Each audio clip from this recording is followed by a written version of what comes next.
we are finally live. We are live. Go ahead. Yes.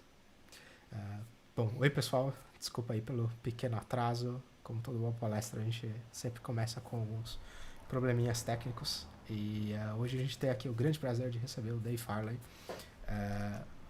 que ele é...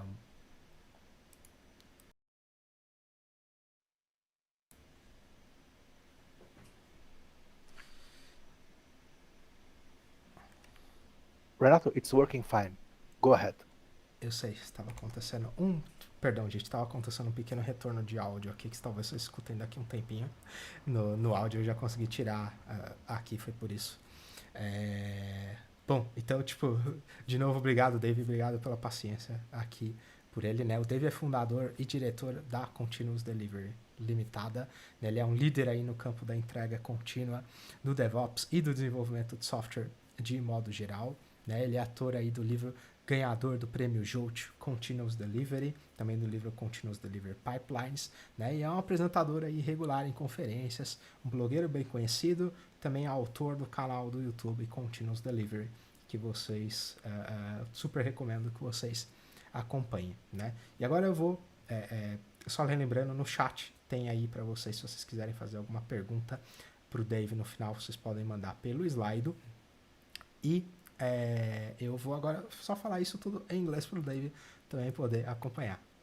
So, thanks again, Dave, for being here. I'm just repeating what I just spoke in Portuguese. Dave is founder and director of Continuous Delivery Limited, is a thought leader in the field of continuous delivery, DevOps and software development in general.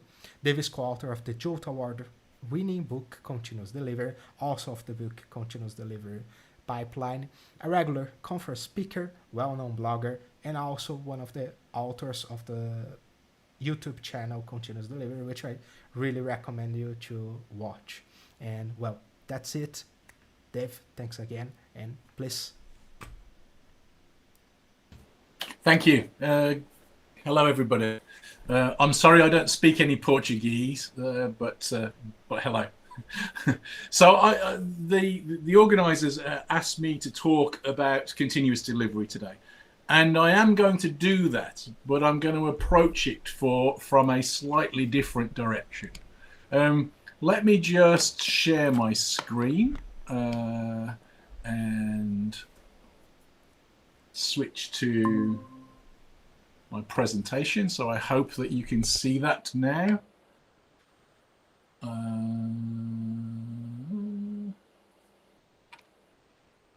Good. So I want to talk about software engineering, and in part this is prompted by a new book that I'm about to publish. Later this year I'm going to be publishing a book called my publishers are going to be publishing a book called Modern Software Engineering, and this is related to the topic of continuous delivery, I think. So what I want to do is I want to talk a little bit from the perspective of engineering. You're software people, you are studying software and software development, and so I want to talk from that perspective and kind of close the loop around with continuous delivery. So let's start by thinking about software projects and how they work and where they don't. And I think one of the ideas that occurs to me is that if software projects were normal things, we would expect to see as many software projects being a total success, delighting their users, finishing ahead of schedule and under budget, as finished behind schedule, over budget, and annoying their users. But that's not our experience, really. Mostly in professional software development, it looks more like this. Software projects are often weighted towards the failure end of the spectrum. And that poses a question. Why is that? What is it that's abnormal about software projects? And I think that it signals that we've got the model wrong. I like this little GIF animation of two different views of the orbits of the planets in our solar system. On the right-hand side is the geocentric model of the solar system. This was the model that humanity held for tens of thousands of years. assuming that the Earth is at the center of the universe and everything revolves around us. We're obviously static, and we look up at the heavens and we see the sun going round us, and the moon going round us, and the stars going around us. Then there are those annoying things called planets. The word planet is derived from an ancient Greek word which means wanderer, because the planets, when you watch them in the sky, seem to be wandering around all over the place. During this period of history, people built some of the most complicated machinery up to that point to try and predict the orbits of the planets, where the planets would be in the sky. And they came up with models like this, which are incredibly complicated.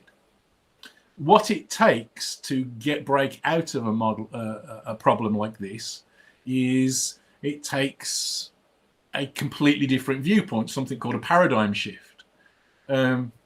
If you live in the solar system on the right-hand side of the screen, Newton can't come along with an inverse square law for gravitation. Einstein can't come along a few centuries later with bendy sheets of space-time and general relativity.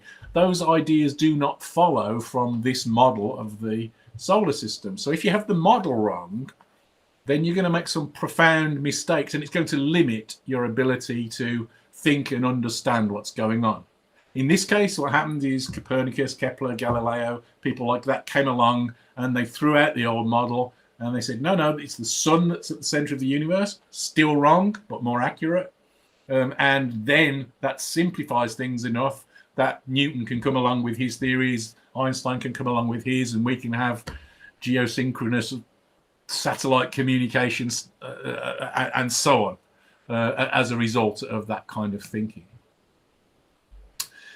So, if we start thinking in those kinds of terms, when we talk about ideas like software development and software engineering in particular, what does that really mean? What does software engineering mean as an idea? I think one of the profound things that we've kind of got wrong. Traditionally, when we think about engineering in other disciplines, we might think about stuff like this, production lines of various kinds and so on. And that's because building physical things is really difficult. But this isn't our problem. This is never our problem. Our problem is very, very different to this in software. In software, we have the almost unique ability to be able to recreate the products of our work at will for almost free. The output of our work is a stream of bytes, ultimately. However big or complicated the systems that we create, they end up as a stream of bytes. And that stream of bytes is essentially reproducible in its entirety for close to zero cost. That's unusual in human experience. It's one of the things that software has given to us, the ability to do that. What that means is that we don't have a production problem, ever.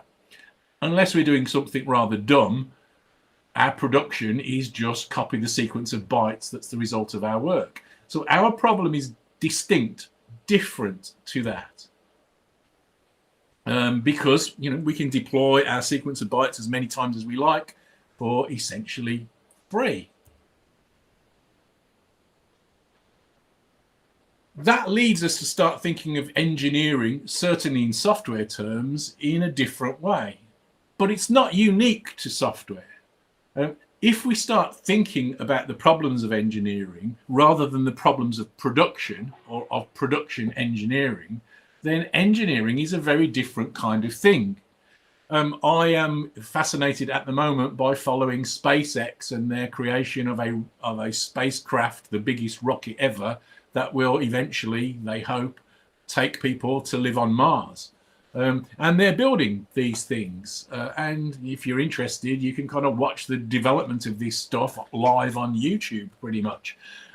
But there's deep engineering going on cutting edge, leading edge engineering, but it doesn't always go right. It's a process of discovery, learning, experimentation, iteration, and so on, to try and figure out what works and what doesn't.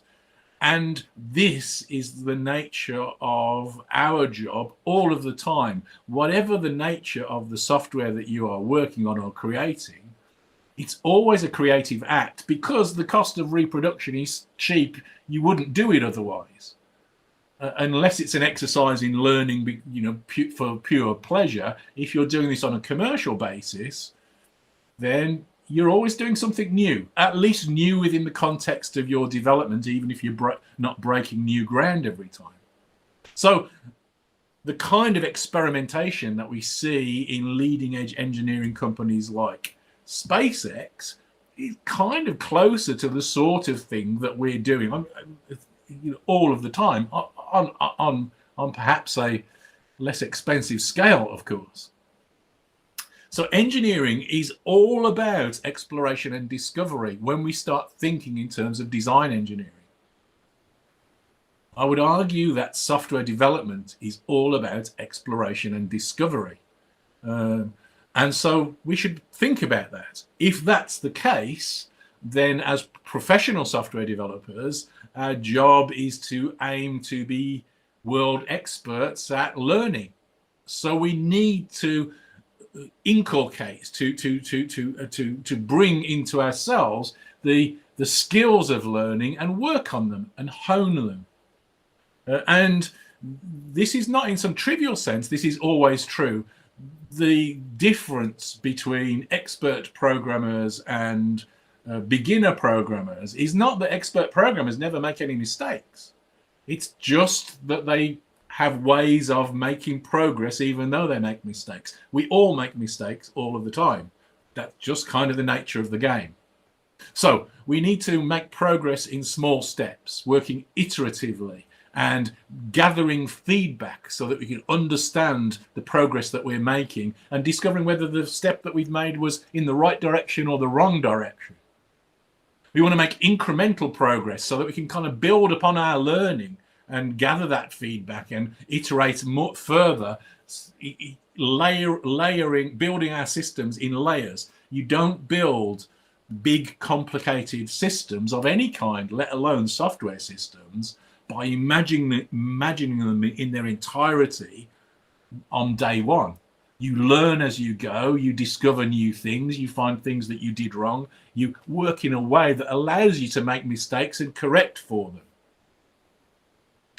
We want to try and organize our work to be experimental. If we aspire to becoming engineers, part of the definition that I would apply for engineering is that we want to apply the thinking of science and working experimentally so we can evaluate based on our feedback those little steps as we make them and determine our direction of travel. And we must be empirical. Engineering is not about doing this kind of thing in ivory towers locked away, imagining this as a thought experiment. We're building real things that real people use, and we need to figure out whether the things that we build really work for the people that we're building them for.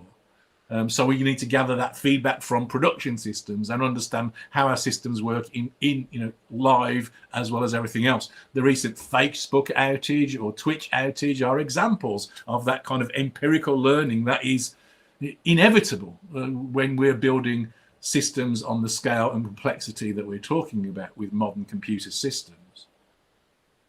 Software development is also about managing that complexity. Software systems are unusually fragile and unusually complex. There are many, many parts to a modern software system.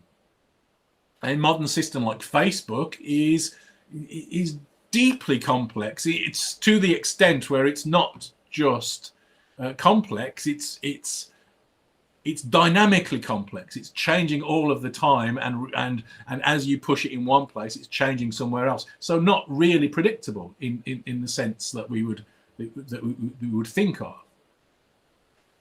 And for those, we need to be able to build the skills around managing that complexity. And this gets to some fairly fundamental ideas of computer science, but we need to apply those thoughtfully and rigorously to nearly everything that we do.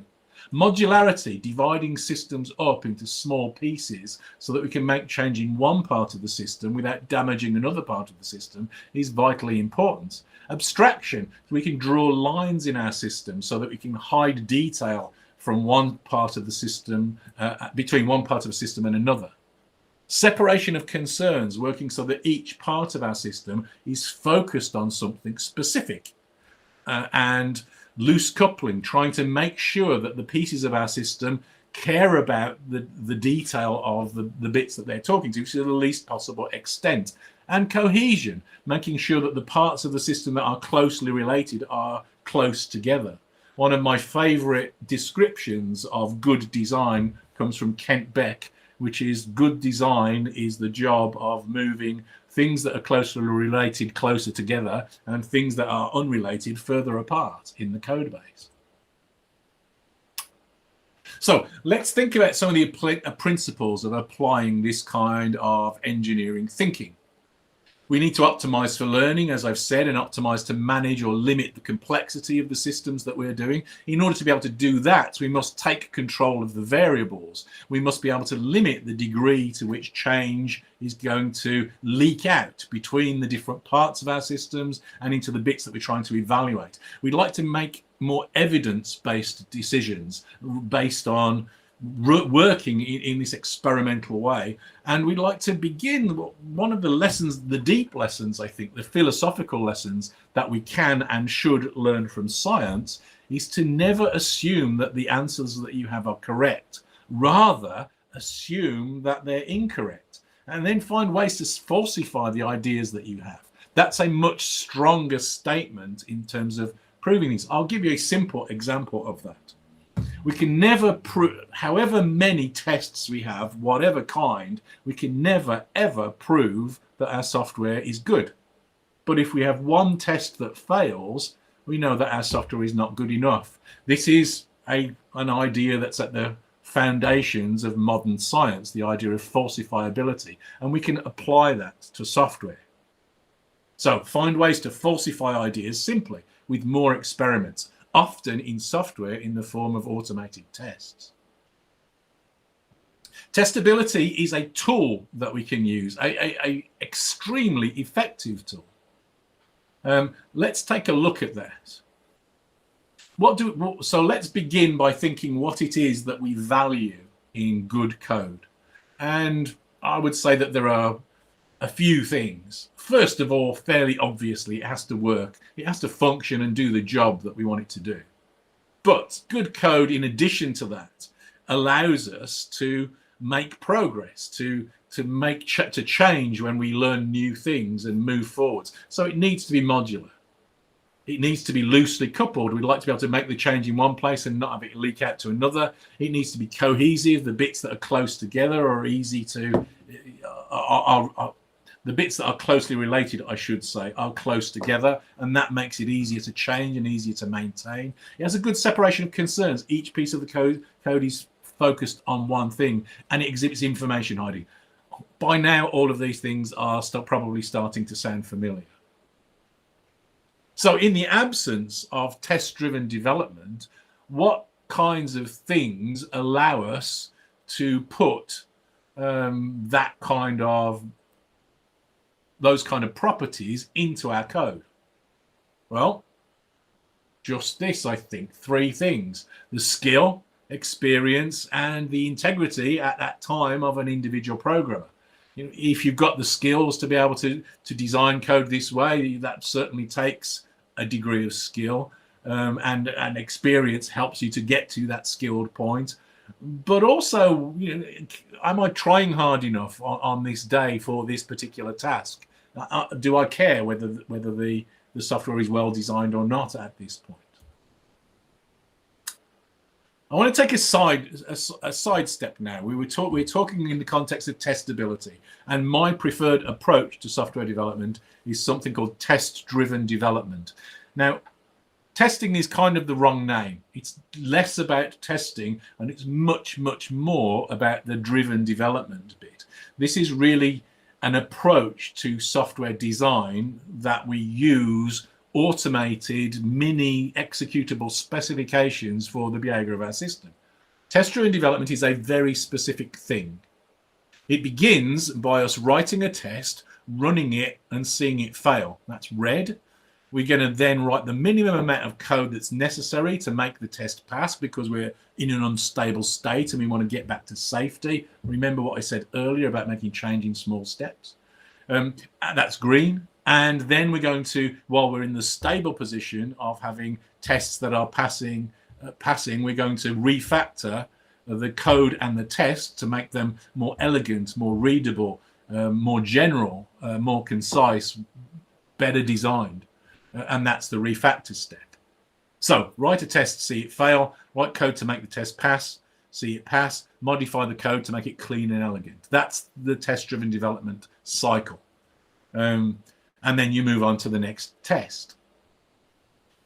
So what makes code testable if you want to be able to do that? You have to be a strange kind of person to make your own life more unpleasant and more difficult by making it hard to write the test. So you're going to kind of naturally want to prefer to write simple tests, easy tests. So what makes code testable? Of course, it has to work. It needs to be modular, because we want to be able to test parts of the system. You know, if we want to control the variables, we've got to test parts of the system in isolation of other parts. It's going to be loosely coupled, because we can't afford to be forced to bring too many parts in to be able to test any one piece. There's going to be high cohesion, because the bits that we want to be able to test, we want to be put together. We don't want to have to put lots and lots of work into evaluating sort of loose data variables and stuff like that and injecting things all together. So highly cohesive software is easier to test, and it needs to be focused on one thing, so it's clear and focused what the test is evaluating. And it needs to hide information. If we don't do that, the test will be too tightly coupled to the system under test, and then we've got a maintenance overhead. So what makes code testable are the same things that we value in quality code. So before TDD, we got these things. With TDD, we've got this other stuff, which means that amplifies our ability to achieve these qualities of these properties of high quality code. So test-driven development is unusual, deeply unusual in software development practice, in that it's the closest thing that I can think of to a kind of talent amplifier. It doesn't matter what level your experience or skill, test-driven development will amplify that. It will make you better. It's not going to make a bad programmer great, but it will make a bad programmer better, and it will make a great programmer greater. And there's really not much that does that in software development. Let's just look at a very simple, trivial example. So here's a bit of Python. Here's actually it's not. It's a bit of Java. Here's some Java, and we've got a car with an engine, and this car has got a petrol engine, and we've got a method called start. We're going to put the car into neutral. We're going to apply the brakes, and then we're going to ask the engine to start. So let's write a test for this car now. So here's my test. So my test is called should start car engine. We've got a car, we say start, and now there's nothing that we can assert. This code is not testable. So that's not a good starting place. Obviously, this code wasn't written after the test. It was written before the test, because otherwise it would have been testable. So let's try and improve on that. So I'm going to introduce a better car. In this case, the key change is here. We're introducing a dependency as a plugin. So we're passing the engine into the car rather than creating the engine. That simple step does what I call introduce a measurement point into our code. What that means is that now our code is more testable. So we've got the same implementation, put it into neutral, apply the brakes, start the engine. Let's write a test. So here's my test, should start better car engine. So I've got a fake engine. So what's a fake engine? That's interesting. Fake engine, all it does is it records the fact that start was called, and then I can query that later on. This helps me to make my code testable. And here's my better car with a fake engine. I'm going to say start on the car as I did before, and now I can assert that the engine started successfully. What does that mean? Well, that simple change has made this code demonstrably better. So it's made it testable. So all we did was change the code to be testable. But think about what that means in use. So let's imagine we wanted to create a car. I've now got more flexible code because because my car was tested and testable, I could give any engine that I like. So I could create a better car with a petrol engine, or a better car with an electric engine, or a better car if I was some kind of crazy person with a jet engine. I can inject the engine, and making my code testable has made my software more modular, more flexible, more useful in a variety of different circumstances, purely as a result, only as a result of making it testable. That's kind of interesting. The next of these kind of ideas that I think is these engineering ideas that is deeply applicable to our work is working experimentally.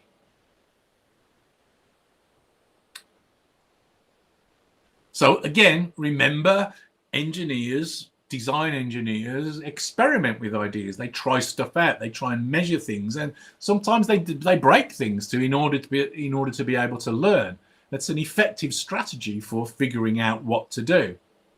Part of working experimentally is to make progress in small steps. We'd like to make a progress in a small step, evaluate that step, and understand what the step means.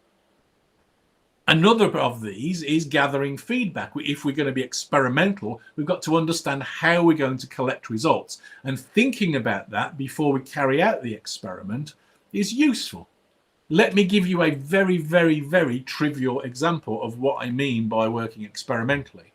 When I'm doing test-driven development, I'm going to write my test first, and then I'm going to run it, and I'm going to see it fail. Before I do that, what I do is I write the test, and I predict the way in which my test is going to fail. I say, well, I expect it to fail with an error message that says something like expected 0 but got 5, or whatever the message is, and then I'll run the test. And if it gives me a different error message, my prediction is wrong. That means I've probably got the test wrong. So I'm not talking about some kind of massive Large Hadron Collider style physics experiment. I'm talking about tiny fine-grained approaches to using experimentation in our everyday, every few minutes work. So we want to predict the results that we expect to see in our experiments. That's part of being experimental. That kind of tells us the sorts of information that we need to collect in our feedback. But it also means that if we want to be experimental, we'd like our experiments to be deterministic, predictable. So that means we're going to control the variables more. And what that means is that we're going to exert greater control on the design of our software so that we can understand it. I was involved in one of those lovely projects that kind of helped to define my career a few years ago. And I led a team that built one of the world's highest performance financial exchanges. We built some wonderful software on that team. And that software was a big, complicated enterprise system. It processed 1.3 times the daily data volume of Twitter, and it did that with a small number of computers because it was so efficient. But one of the beautiful aspects of that piece of software was that every piece of it was deterministic. Because we'd adopted the kinds of techniques that I'm talking about, we could evaluate each piece of software in isolation of others, and it would give us the same results every single time. The outcome of that was that we went into production, and we were in production for 13 months and 5 days before the first defect was noticed by a user of the system. This is a way of creating high quality software quickly. One of the things that really works, one of the ideas that's kind of foundational in this kind of thinking, is the idea of feedback. And I tend to use this picture to describe continuous delivery. At the outside of this feedback loop picture is really what continuous delivery, the kind of ground state of continuous delivery.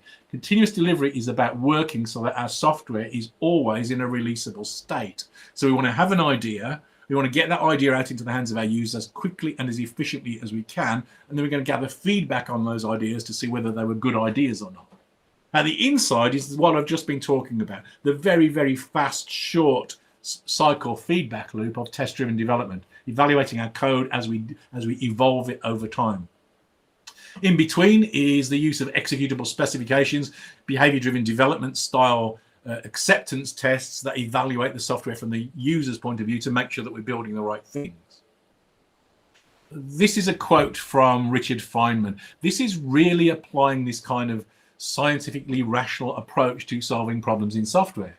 It doesn't matter how intelligent you are, if you guess and that guess can't be backed by experimental evidence, then it's still just a guess. So what we're attempting to do is that we're trying to move beyond guesswork and into the realms of measurement. When we start thinking in terms of speed, in terms of feedback, then speed becomes essential, really. And the efficiency with which we can gather that feedback is a fundamental in our ability to understand what's going on. I'm going to show you two different things called cycle time. These are both from projects that I worked on. Cycle time is a measure of the efficiency of your development process. A good way of thinking about cycle time is imagine making a single line change to your software and getting that out into production. How long would it take if you followed your normal release process into production, how long would it take you? And I'm not quite sure how much experience you have of seeing production systems. An awful lot of organizations, the answer to this is months, days, sometimes even years is the answer to that kind of question, which is sort of terrifying, really. In this case, this was something called an order management system for a large bank. And I was consulting on this project, and if they followed their own process, their own development process, they couldn't release a single line change into production in less than 103 days. If you're releasing every 103 days, you don't really have a feedback loop because you're not really learning very much. The picture of the system below is using continuous delivery. This is the exchange that I talked about. So this was a significantly larger, more complex system than the one on the top line. In this system, we treated our entire enterprise system as kind of one system. We built, tested, and deployed the whole thing together, all lived in a single repo. We could make any change to our entire enterprise system and get a definitive answer as to whether this was releasable or not into production in under 57 minutes. We were running, in terms of scale, this project was about 15 to 20 times bigger than the project on the top line. So this was dramatically more efficient in terms of development process. But what this means, this has a profound impact on the way in which we approach software development and our understanding of it. Think of yourself for a moment committing a change that's going to go into production at some point. If you're working on professional software, that's always the case. You're hoping that your changes are going to go into production at some point. Think about the difference between getting a message back 103 days later saying, you've just broken production, or 57 minutes later saying you've just broken something. The difference is profound.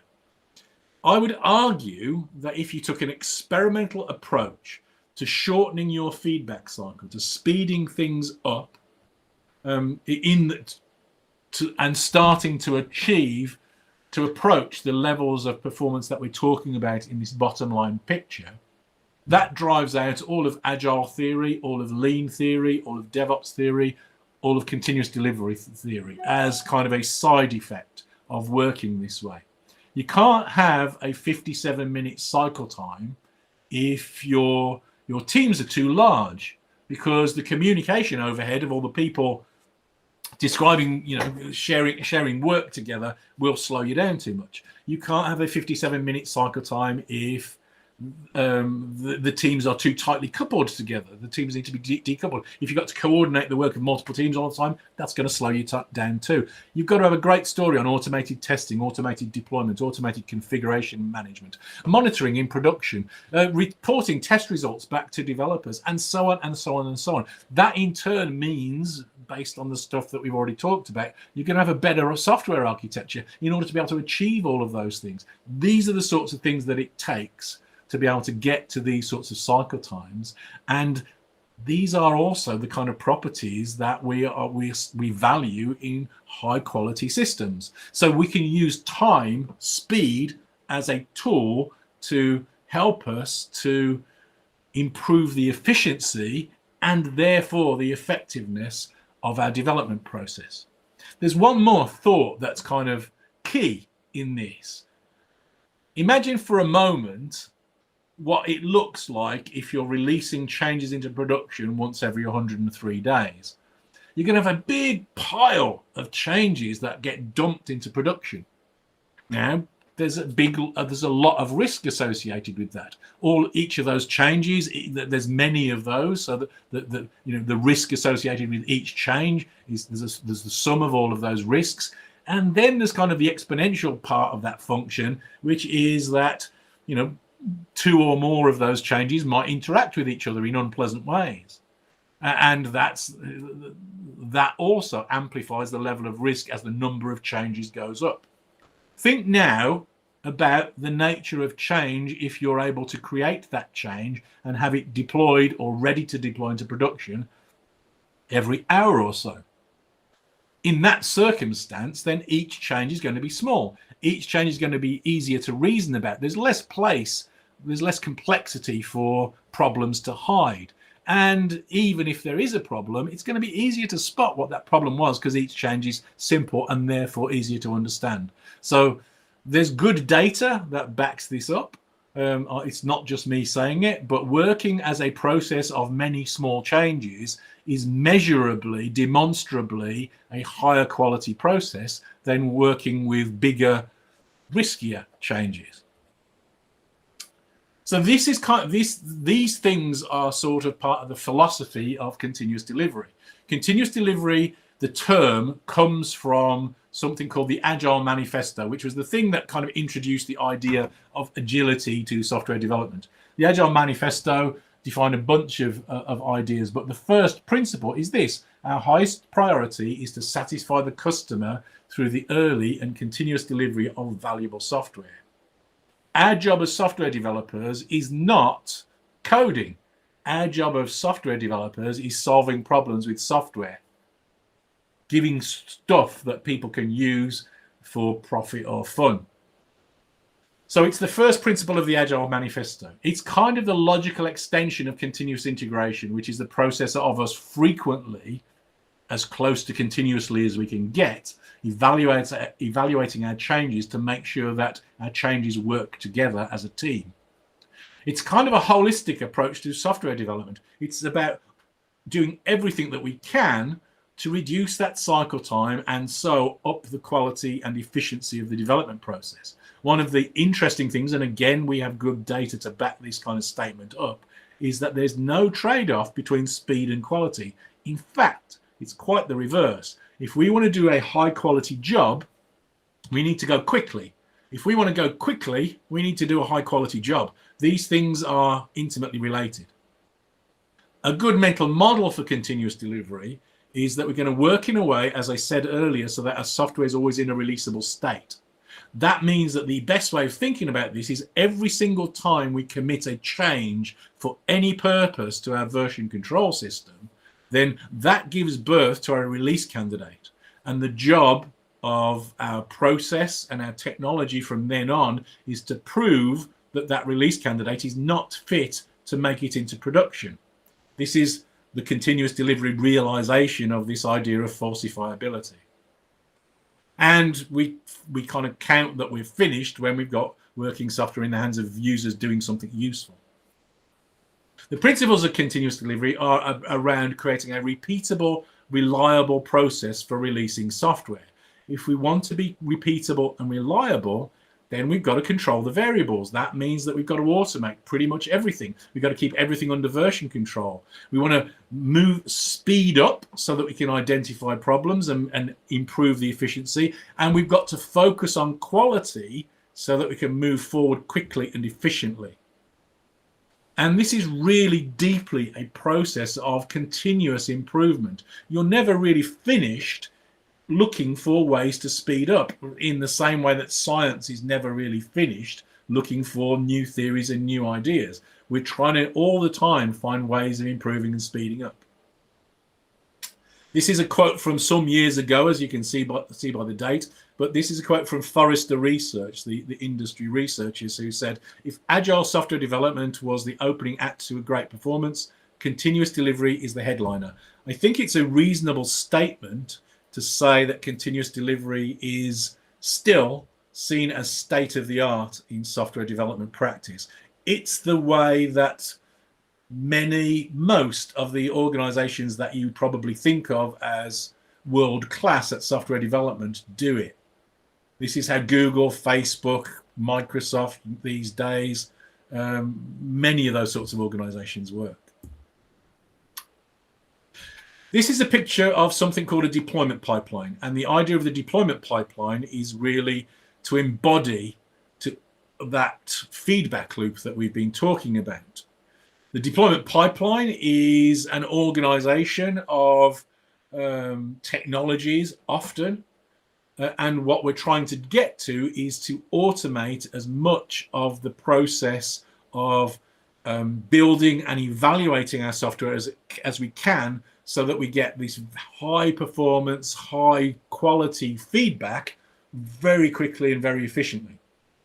We kick off a deployment pipeline by committing a change to a version control system.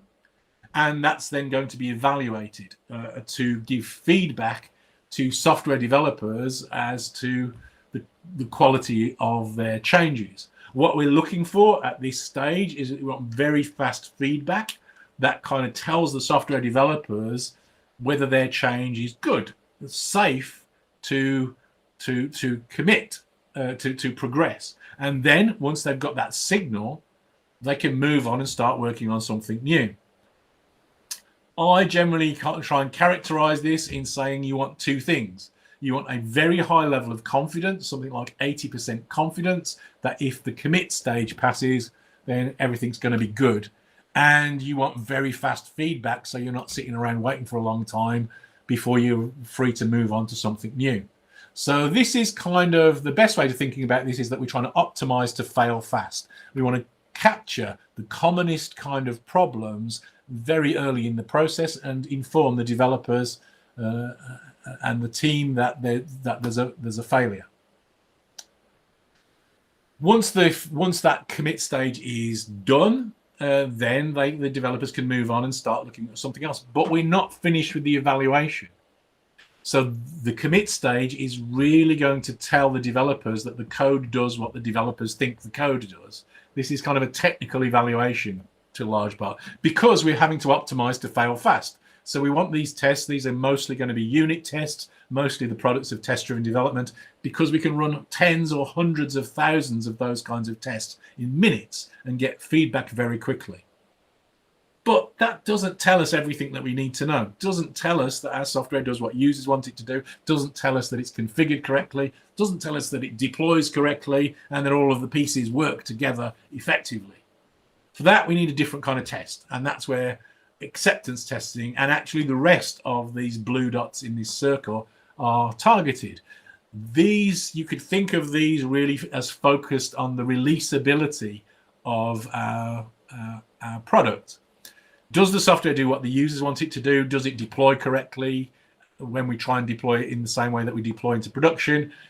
Does it work in a production-like environment? Is it configured correctly there? Do the pieces communicate effectively? All of those kind of questions we can answer by deploying software tests that are focused on exercising the software from the perspective of an external user of the system, deployed into a production-like deployment test environment and evaluated in lifelike scenarios. We're going to run those acceptance tests. But in addition to that, if we're interested in the releasability of our system, is it fast enough? Is it resilient enough? Is it scalable enough? Is it secure enough? Is it regulatory compliant if we're building safety critical systems?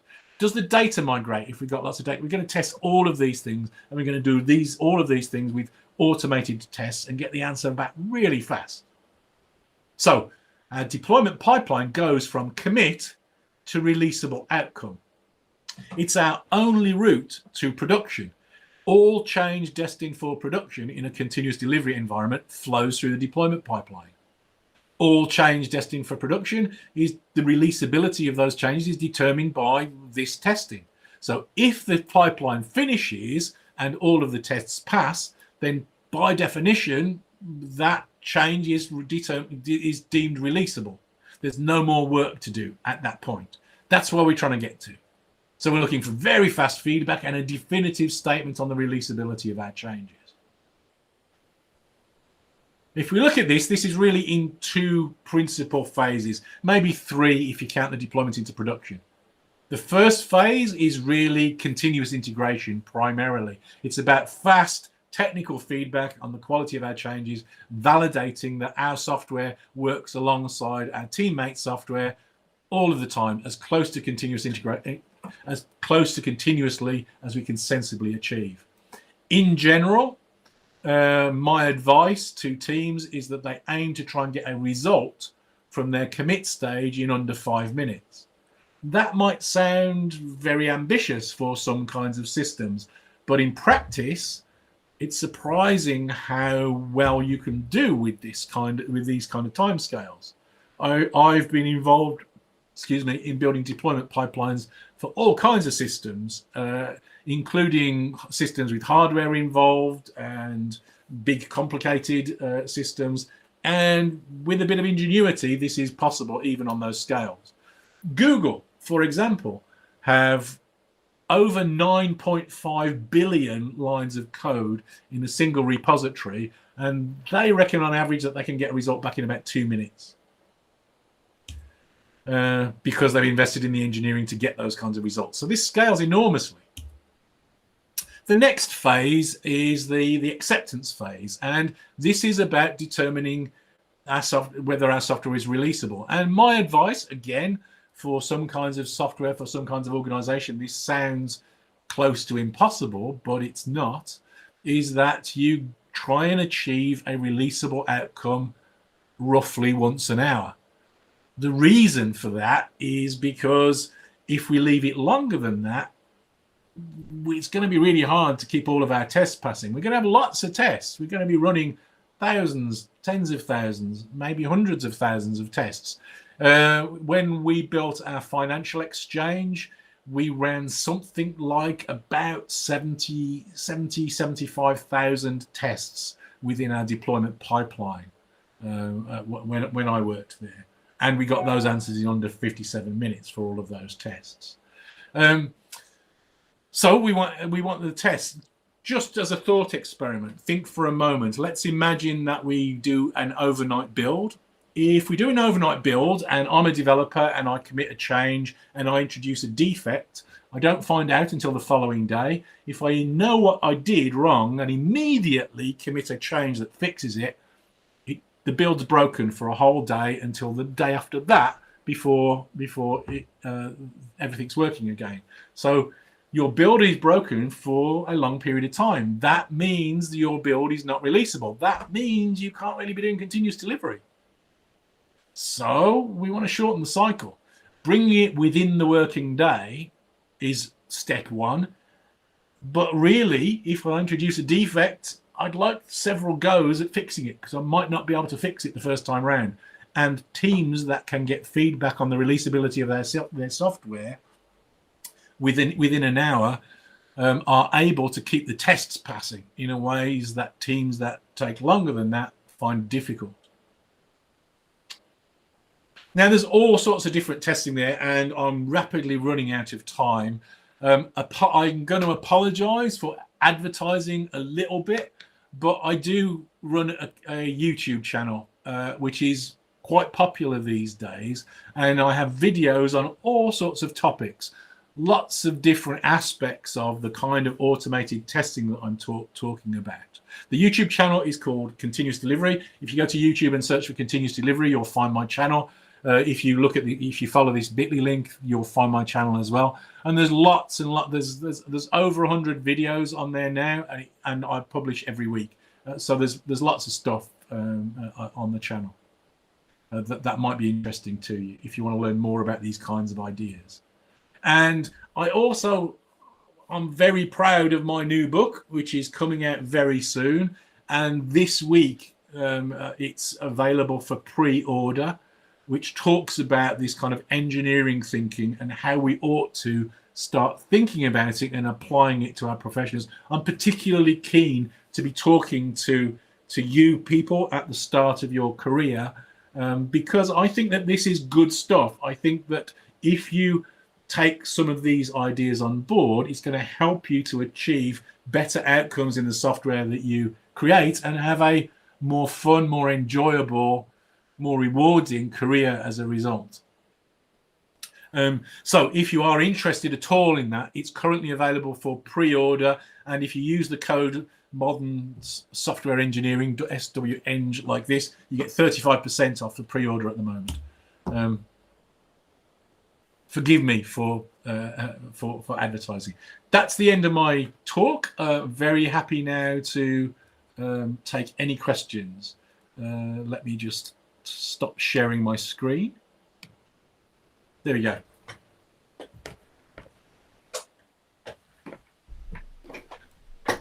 Any questions? Yes, we have a couple. Yes. And well, very welcome advertisement, because I also really recommend for our students, our viewers, to follow your YouTube channel. I have myself watched many of those videos, so it's great subjects for all those practitioners, and all those videos about tests are quite amazing. So I'll just start reading some of those questions for you, Dave. So the first we have here is, do you consider dependency injection as a must-have in order to improve testability?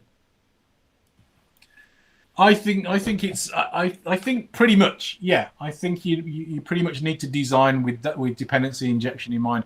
I think the broader picture, the broader issue is this idea of measurement points. If we want to be engineers, we want to measure our software with automated tests, then we need to be able to inject measurement devices in some way. So whatever those things are, and this is at different resolutions of detail, we need to find points of measurement in the systems that we create in order to determine their correctness.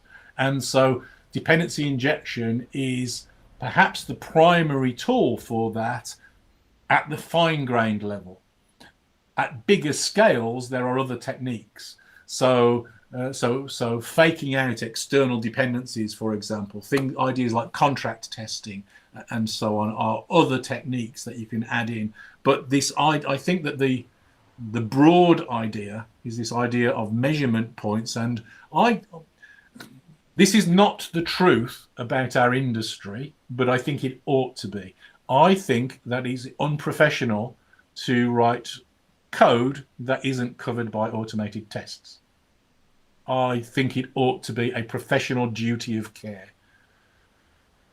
Oh, could you repeat it, please?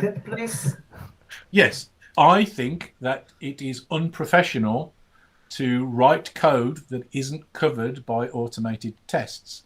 I think that validating our software with automated tests should be a professional duty of care, in the same way that washing hands is a professional duty of care for surgeons. I think that you can't do as good a job if you don't test the code. Thank you very much. Pleasure. Yeah, we'll surely quote this statement in the future for our students and show the video. And I think a nice follow-up about this statement.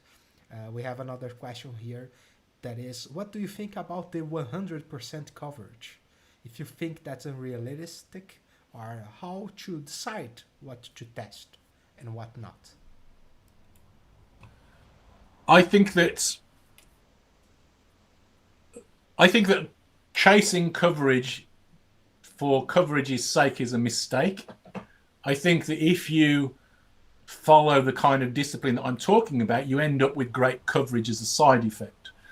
The difficulty is that I think that chasing coverage drives the wrong behavior. I had a client a few years ago who decided to incentivize their staff to achieve 80% coverage across a fairly large system. And they added that they tied people's bonuses to achieving 80% coverage in their teams and so on. Guess what? They achieved 80% coverage. They did an analysis of the tests, and they found that more than 25% of the tests didn't have any assertions in them. So they've been paying people to write tests that did nothing at all other than game the coverage metrics. So that's not the focus. And I think it comes from the wrong mindset. I think it comes from the mindset of thinking out of, understandably, tests are related to testing. And in test-driven development, they are not. Tests are not really about testing. They're about designing the software better. They are a tool that allows us to design software. Rather like if you're a carpenter, if you want to make something as a carpenter, you might create a jig in which you're going to build your chair or whatever so that you can reproduce that thing. That's how we use tests, or should. We use them as the tools that allow us to construct and evaluate our code. So they're not really tests, they're something else. We had to go. I was involved in creating something called behavior-driven development a few years ago, and our rationale at the time in coming up with the idea of BDD was that it was a better way of teaching test-driven development. And part of BDD is to talking, rather than tests, to talk in terms of specifications. And I think it's a better mindset, actually. So what you're really doing is that we're going to create a little executable specification for the behavior of our system, and then we're going to work to meet that specification. And that's I think it's a better mindset than test, even though I still tend to use the same language as the language of testing, because everybody does. Amazing. And well, in our course, we usually try to teach. Renato, you are muted. Oops. It always happens. Well, in our course, we usually, by the end of the semester, try to incentivize our students to start practicing test-driven development. Well, a personal question: do you have, besides, of course, your YouTube channel and more resources like that, do you have something in mind as a good way for our students start practicing more about test-driven development? How could they start this practice? Thank you for asking the question. Yes, I do. It is related to my YouTube channel. I did a mini series, a couple of videos on this on my YouTube channel, but there's an easier form for your students. So I have a training website. It's a commercial one, but there are free courses on there. So if they go to courses.cd.training, there's a free test-driven development tutorial on there, which is meant for TDD beginners. It uses a thing called cyber-dojo.org, which is a fantastic tool that just allows you to practice test-driven development. It gives you a simple problem, supports a whole bunch of different technologies, and then allows you to exercise little coding katas to practice test-driven development. And you can see me doing my version of the FizzBuzz coding kata in this tutorial, including how to deal with inputs and outputs and the sort of slightly trickier parts of TDD sometimes. It's a very simple exercise. It's about half an hour of tutorial. It's completely free. There's no sign up. We're not going to spam you with loads. You have to sign up. You have to give me your email address, but you can unsubscribe afterwards. There's no problem. So that is courses.cd.training is the site. Okay, I have a question now. We usually, with our students, I usually used to do kind of dojo. This was around 2005, 2006, to show how to do TDD. But after several years, I discovered that most of the students were not mature enough to do TDD. So we just asked them to do TDD at the last interaction. That means the last evaluation, we are going to check if they are doing a little bit of TDD, but this is really at the end of semester. And at the beginning, I really try to show what is TDD. And in my opinion, TDD is write a test, think a lot about it, and solve it. And when I say think, it's look at the design, look outside of the code. I'm trying to, the think it's really start thinking not only on what you are seeing in front of you.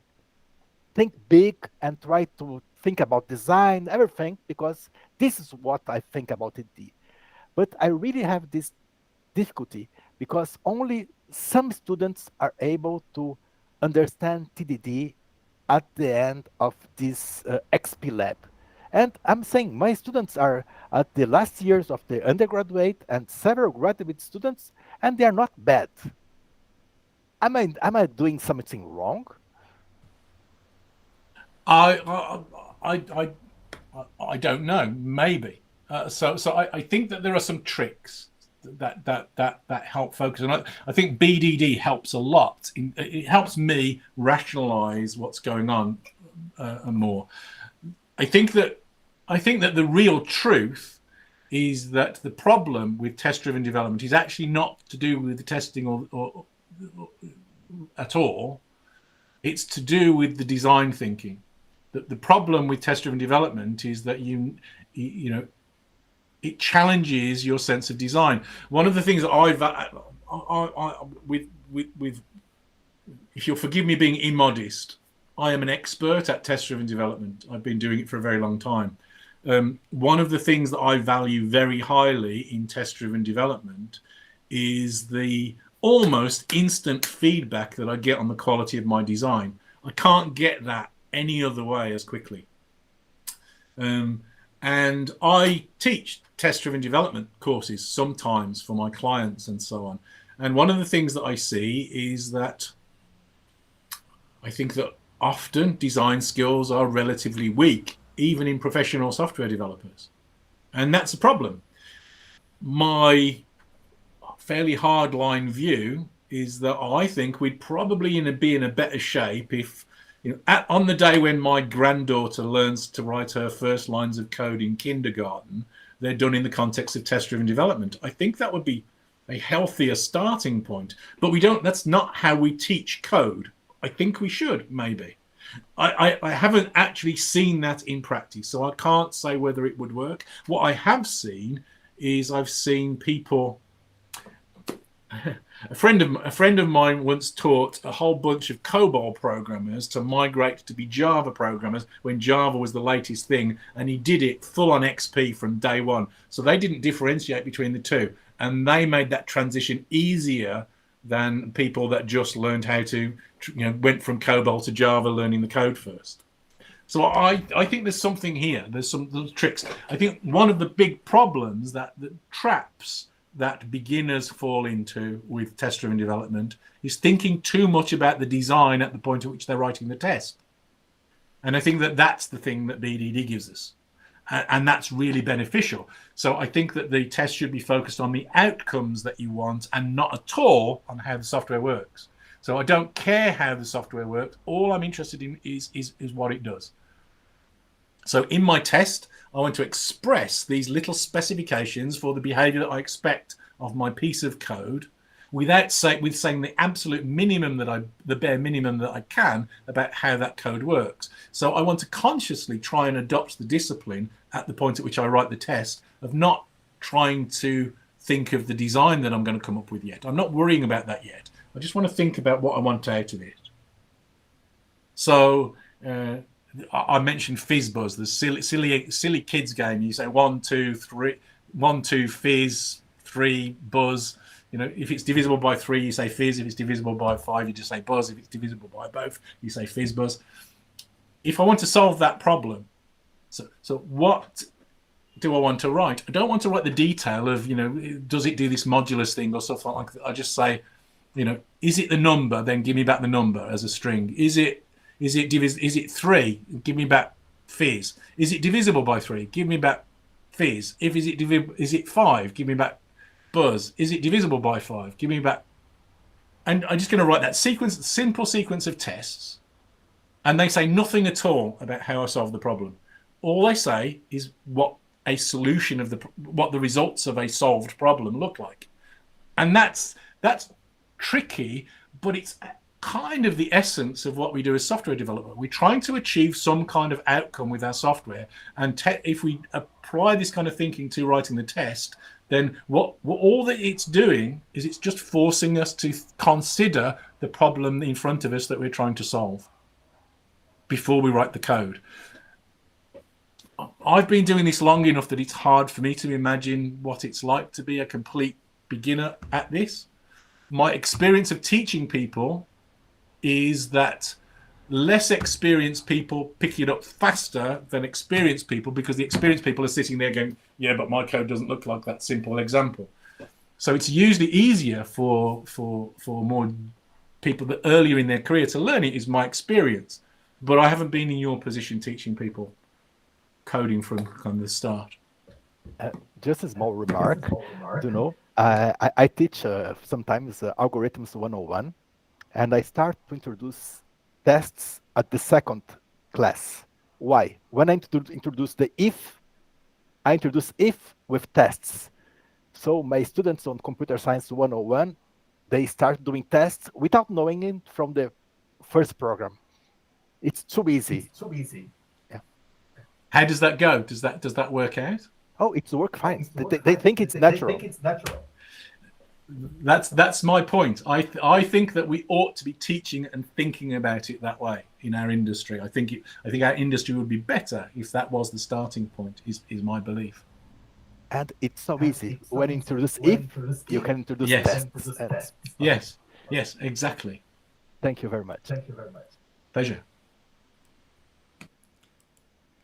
I'll make another question here about tests. That's, do you believe sometimes it will be possible to automate every manual testing process? I'm sorry, I missed the last bit. Automate every what? Every manual testing process. Oh yes, certainly you can do that. So in terms of regression tests, there is a place for manual testing, but it's not regression testing. I think that human beings are too slow, too inefficient, too expensive, too low quality to do regression testing. We want to automate those, and we can certainly do that.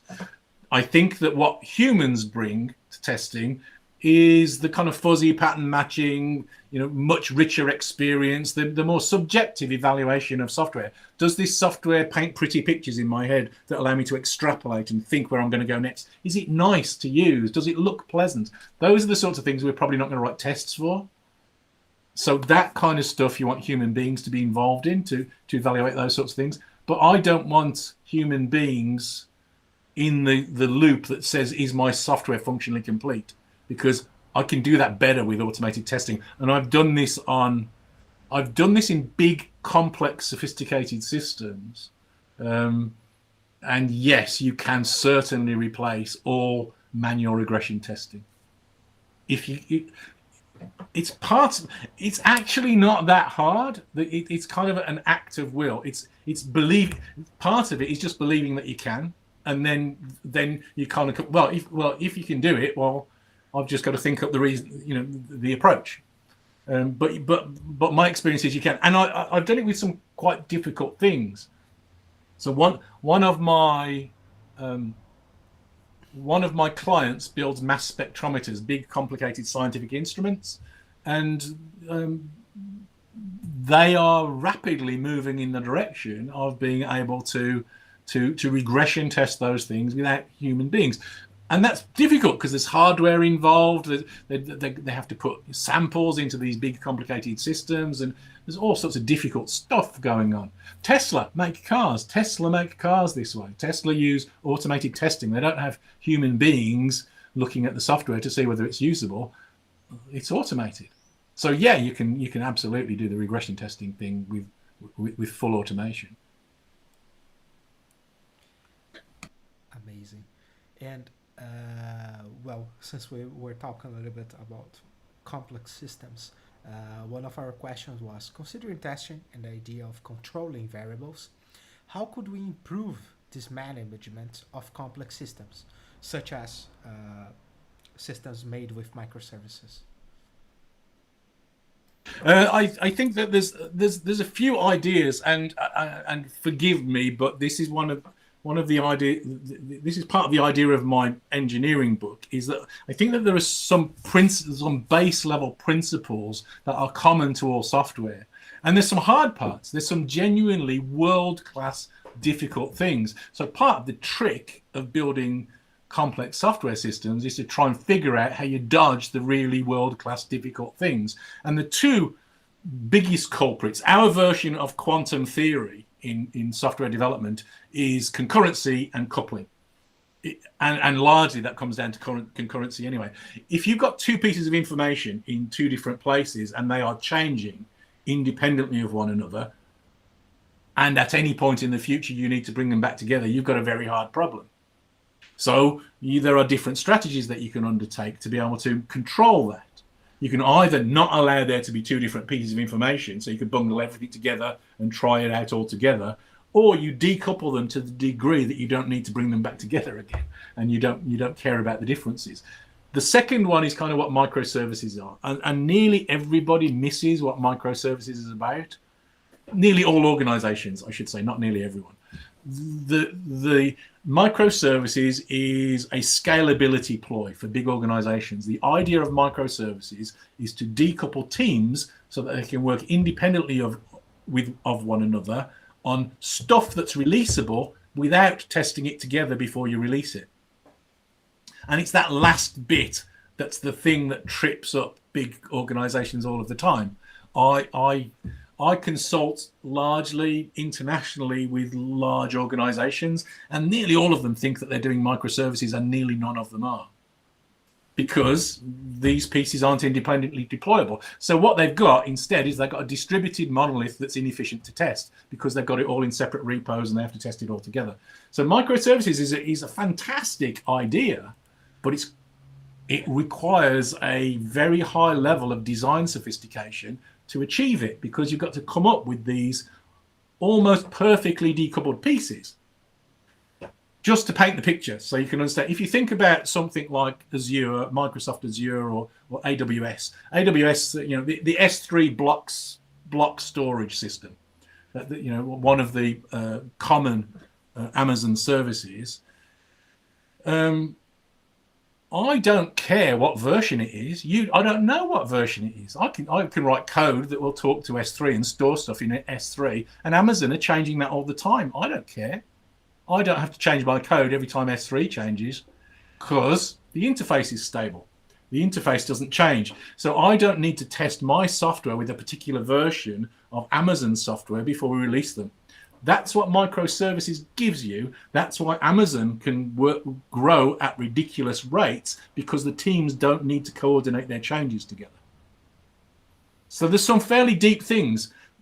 The idea of concurrency and coupling are some of the biggest stumbling blocks, and we often don't think about those things enough. And it happens at the finest degree of detail and at the biggest level in big systems. So you buy into the problems, these world-class difficult problems of concurrency, whenever you open a branch in your version control system, or whenever you do work you do work on two different services that need to be evaluated together in different places.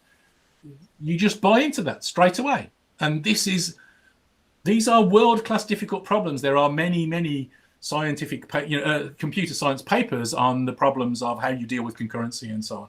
This is not a simple problem. The cost of concurrency, as part of my background is in very high performance systems, trading systems and so on. The cost of concurrency is usually a minimum of 2 orders of magnitude greater than doing work on a single thread. So that's the most efficient. That's if you're doing really, really low level techie hardcore ways of doing concurrency. If you go beyond that, it's 3 orders of magnitude or more. These are huge costs in terms of the efficiency of the systems that we build and the complexity of the systems that we build. So we've got to worry about those kinds of things and kind of play with them. So the trick is to build systems that are very, very simple pieces that are, so my preference is to design so that concurrency isn't in the core of my system. It's at the edges of my system and I manage it very carefully. So the core of my system is completely deterministic because it's single threaded, for example. Awesome. And we touched a little bit in the subject of teams, and we had a question of, do you believe that not defining specific teams' ownership over systems or code bases or features helps speeding up the development cycle for continuous delivery? It's a good question. I think that there's a couple of different routes. The simple answer is no. I don't think it's good. I think it's good that teams own responsibility for certain functional areas of the code, not necessarily for certain pieces of the code, but the responsibility for the behaviors of in a certain functional area. There's a if we talk about the difference between kind of putting everything together and evaluating it together, or putting everything apart in the microservices world and kind of evaluating things separately, those are the kind of 2 working models for continuous delivery. Either one works, but you pick one, and there are trade-offs between those 2 different approaches. The advantage of putting things into one big repository and evaluating it all together very quickly is that you can suffer greater coupling. You can live with more coupled systems in a system like that. So you and I are working on have separate responsibilities, maybe separate teams, separate services that we're responsible for. But if our services have interfaces that are tightly coupled with each other, I can make a change and I can change the interface to yours without you worrying about it. So I can make the change and we can make progress. This is from extreme programming. This is called shared code ownership. And it's a very efficient way of dealing with relationships in systems. The microservices way of doing things is to decouple things and so more isolate them. And so only the team that's working on those things usually will change those things. That's problematic if I need a change in that system, because now I've got to raise it, put it on somebody else's schedule and wait for them to deal with it. So there's kind of trade-offs between the different approaches. I'm an old school extreme programmer. So continuous delivery is kind of 2nd generation extreme programming. And so I think by far the simplest solution is to put things together and evaluate them.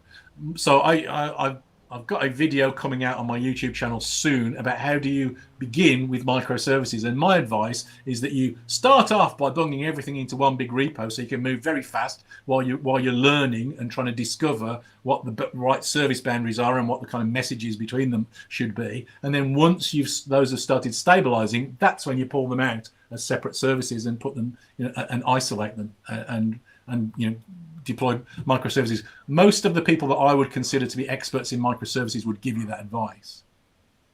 It's not what lots of organizations do, but I think that's what the experts would say you should do. Yeah, we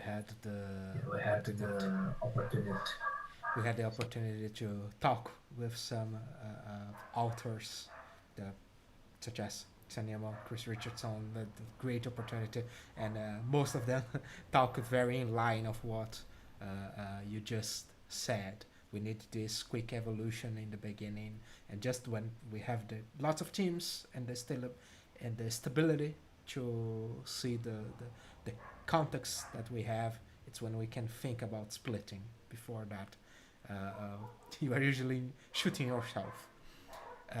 We have 2 quick questions, or maybe not that quick, but the questions are quick, about the relationship with continuous delivery. One is about what do you think are architectural features that support continuous delivery, and the other one is the role of technical depth in the context of continuous delivery. Cool. Yeah, so I think there are 2. I've talked about one of them already. I've actually talked about 2, but I've talked explicitly about one of them. There are 2 architectural properties that are not widely talked about or thought about, I think, but are fantastic tools for when you start thinking in the context of continuous delivery. The first one's testability. And we've talked quite a bit about testability. I think treating the property of testability as an architectural tool drives better systems at the large scale as well as at the fine grained levels. My background for much of my career has been in very big distributed systems largely. Those are the kinds of systems that I've built. And the ability, focusing on the testability drives modularity and cohesion better than anything else that I know, and reduces the coupling, improves all the stuff that I talked about in my presentation. It forces those properties kind of at the architectural level into our systems. The nicest big system that I've ever seen was the one that took continuous delivery most to heart, and that was the LMAX system where we built this financial exchange. That was a joy to work on. It was just so easy to work on because it was driven from these kind of principles. The second of these properties is deployability, and that gets to the stuff that we've just been talking about. What's the right scope of evaluation of a change? If my deployment pipeline is targeted at identifying a releasable outcome, and at the end of the circuit of the deployment pipeline, then there's no more work to do, that means that's got to be a deployable thing. That means it's got to be ready to release into production. That means the scope of evaluation of a deployment pipeline is a releasable unit of software. So thinking along those terms starts you to think about the kind of runtime modularity of your system. So can you imagine being able to deploy this single service into production without testing it? If you can, then that's a microservice. That's a valid, viable, deployable unit of software. If you can't, then you've got to chunk it up with other things that are scoped sufficiently to be related. And now we start to get into ideas like bounded contexts and those sorts of domain-driven design ideas that lead us, that can be tools that can help us to architect those systems into these deployable units. So in continuous delivery terms, the things that I think are viable, useful, valid tools to drive these kind of larger scale design principles are testability and deployability. The rest of the things are, they're kind of more contextual for me. So, the security of the systems, the scalability, resilience, all those sorts of things. They're kind of different properties depending on the nature of the system, and they're kind of variables that you pick on your slider what you need for the system that you're building. Sorry, the second question, I've forgotten it. It's the role of technical depth. The role of technical depth. Yeah, so technical debt is. I'm nervous because this is starting to sound like some kind of wonderful nirvana, but this is some kind of wonderful nirvana. So technical debt is, if you're doing this well, it's less of a problem. Now we all make mistakes. There's no getting over taking a misstep. But I think agile development in general, continuous delivery specifically, is designed to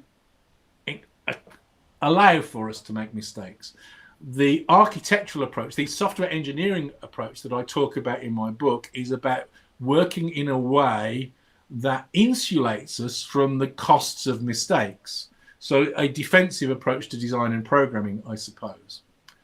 What that means is that you're less likely to accrue technical debt. I can give you a concrete example of this. When we built our exchange, we were building. We knew that we were tasked with trying to build some software that was, up there with the fastest software in the world. That's what we knew that we were tasked with trying to achieve. That was our goal. And we knew that one of the techniques to be able to achieve that is the use of asynchronous messaging. Asynchronous messaging is much more efficient, much more effective in distributed systems, much more scalable, all of those sorts of good things. We knew that was how we were going to do it. I had some software from a previous project that allowed us to specify a message. Basically, the software was written in Java. It used a Java interface as an interface description language, which would generate stubs and proxies, and then generate the asynchronous messaging between them. As long as there wasn't a return value in the interface, then it would generate asynchronous messaging between them. But it worked on top of XML over HTTP messages, and there was no way on earth that XML over HTTP is fast enough for an exchange. That's just crazy thinking. It's just way too slow. But we started building our system, and we built it that way. But because the software was written with the kinds of ideas that I've been talking about, the kind of separation of concerns, modularity, cohesion, and so on, there was a transport layer in my software that hid all of the details of the transport. And so we could kind of rip that out later on and replace it with something else. So we kind of started off consciously with technical debt because we knew that this would never be slow enough, but we also knew that architecturally, our architecture was effective enough that we could just kind of rip, as soon as we figured out the problems, how are we going to make these, what is the ultimately fast messaging that we need, how are we going to get to that? As soon as we'd solved that part of the problem, we could plug that in underneath all of these services that we were evolving over time, and that was okay. So you can kind of limit technical debt by taking a strong engineering stance to the design of your systems. That's my belief. And So be aware of your technical debt. Yeah, and I think it's beautiful to see such practices made. And we also talk to our students that when you start to practice, really embrace these good practices, this nirvana, as you said, well, it can happen. You said many examples of that. And when you work like that, you don't imagine what it's like working in another kinds of environment. We have one. I don't know anybody that's worked in an environment like this that would willingly go back to the old way of doing things. I've never met anybody that's seen it that would want to go back to the old way of doing things. Are we talking about getting out of the cave? No, it's too philosophical. Okay. Yeah, we have. The other aspect of this, just kind of close the loop on the conversation, is that I think that's what we would expect if this was genuinely an engineering discipline for software. We would in other disciplines, engineering amplifies the likelihood of success. It's no guarantee, but you're going to do a better job with engineering than without, because it ups the precision, ups the accuracy. And I think that this is what my book is about. But I think this is sorry, I'm not saying this to advertise the book, but I'm full of it because it's just about to be published. But I think that this is a genuine shout at an engineering discipline for software, in that it improves our chances of success. And there just aren't that many things in software that do that. Choosing Angular over React is not going to improve your chances of success. Choosing Closure over C# is not going to improve your chances of success particularly. That they don't do that kind of thing. They might give you other advantages or disadvantages or properties, but they're not going to amplify your chances of producing a successful software system. So I'm, I'm tilting at the windmill of trying to reboot what I think the term software engineering ought to mean, and I think it should mean some basic principles that we agree and that we can build upon. Amazing. Well, we have one last technical question here. That was one person that asked if you think that Git hooks or any similar technology play an interesting role in the continuous delivery pipeline, or if the pipeline is good enough, then local verification isn't needed. I think yeah, I think they're useful for some things. I think it's kind of, I don't think they're foundational. I think it's kind of a glue technology, and at the point at which you find that you've got some task to do, it's useful. It's useful to be able to do that kind of thing.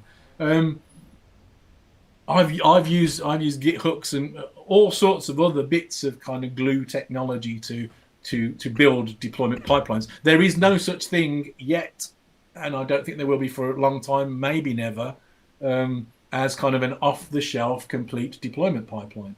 There are some of the web, for simpler things, some of the web, the web-based continuous integration companies and continuous delivery companies are doing some of that sort of stuff, maybe.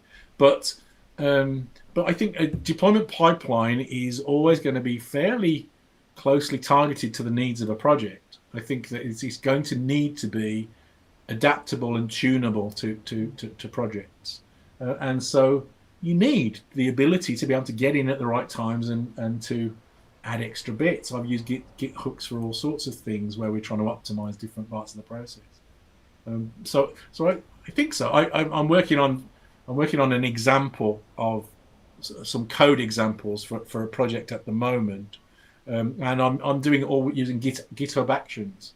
I'm building a deployment pipeline solely out of GitHub Actions as part of that. But if I'm honest, I don't think the technology matters as much as the ideas, and I think that's a general principle for me. I think that the technologies are a tool. It's the ideas and the design stuff that really matters for me. Well, and so we can close up. I think that very much well-deserved space for a little bit more of propaganda, because one person asked, if Dave, do you think your channel is a good place to learn how to produce high-quality code?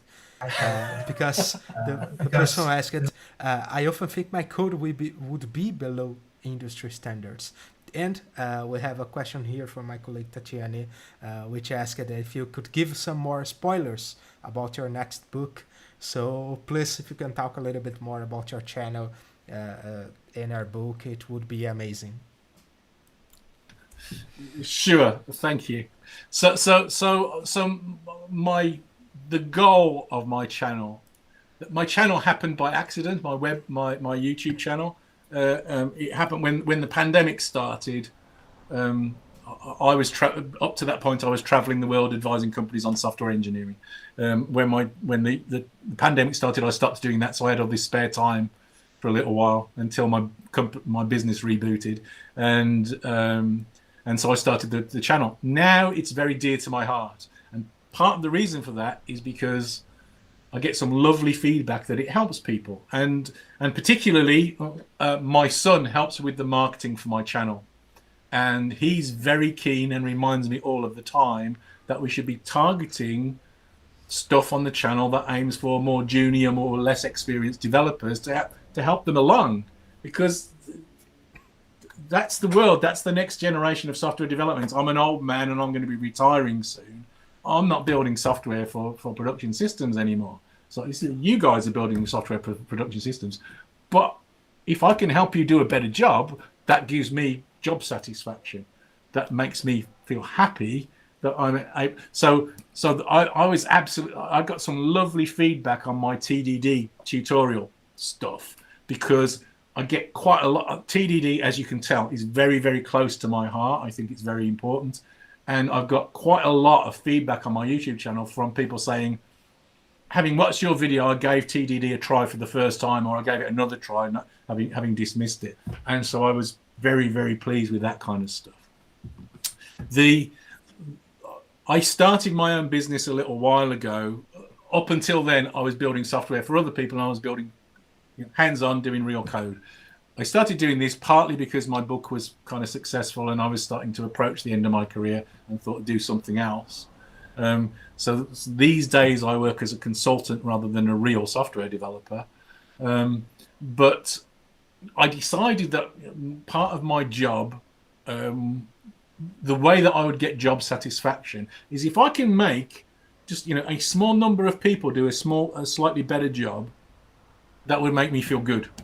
So what I try to do is I'm trying to communicate my experience, my viewpoint. As you can tell, I'm quite opinionated about some of this stuff, but I'm trying to communicate what I think works as clearly and effectively as I can to try and help people decide. I don't expect people to necessarily agree with me, but I want to say what I believe clearly so you can make your own mind up. If we're going to be engineers, if we're going to be, I think of engineering and science as like this. Engineering is the practical application of science.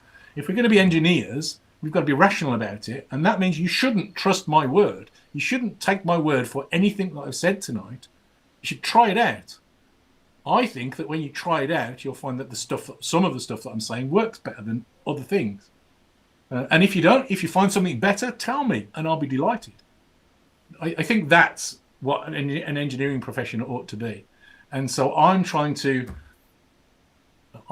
be, a kind of science and engineering communicator these days to kind of spread some of these ideas, because I hope that they help people. And I get a great deal of pleasure when I hear from people where it's helped. I think it was an awesome close-up for our lecture today, and I can assure you that for our students, this will very surely be a career-defining lecture, because most of what you said today, it's that kind of stuff that people will remember many years in the future and say, well, do you remember when we heard about Dave talking about those stuff? And I think this is most of the educator mindset. That is one thing that, well, we here as professors of the course really love to try to pass through our students. So really, thank you for helping us to provide this opportunity. And well, I think that's it for today. So thanks again, Dave, for being here. It was a pleasure to listen to your lecture. Again, I make the propaganda for you. Just go and subscribe to Dave's channel, and also subscribe to our channel, because we have other amazing lectures with other people, amazing people that can teach much like Dave just did today. And I will be surely one of the people buying one of your books, as I have a copy of Continuous Delivery myself. I will be glad to read about it. And I'll just repeat some of those stuff in Portuguese to people just to close up. Então, galera, obrigado mesmo por todo mundo ter assistido. Desculpa os problemas técnicos lá no começo. Curtam o canal do Dave, que é um canal super legal, mesmo de muita qualidade. Não deixem de deixar aí o famoso like pro nosso vídeo, para mais gente ver essa palestra maravilhosa do Dave, e também, né, de vocês poderem se inscrever aqui no nosso canal, porque tem várias outras palestras super legais com outros especialistas mundiais que a gente trouxe. É um prazer ouvir eles aqui. E é isso por hoje. Obrigado por todo mundo e até a próxima. Thank you very much. Bye. Bye-bye.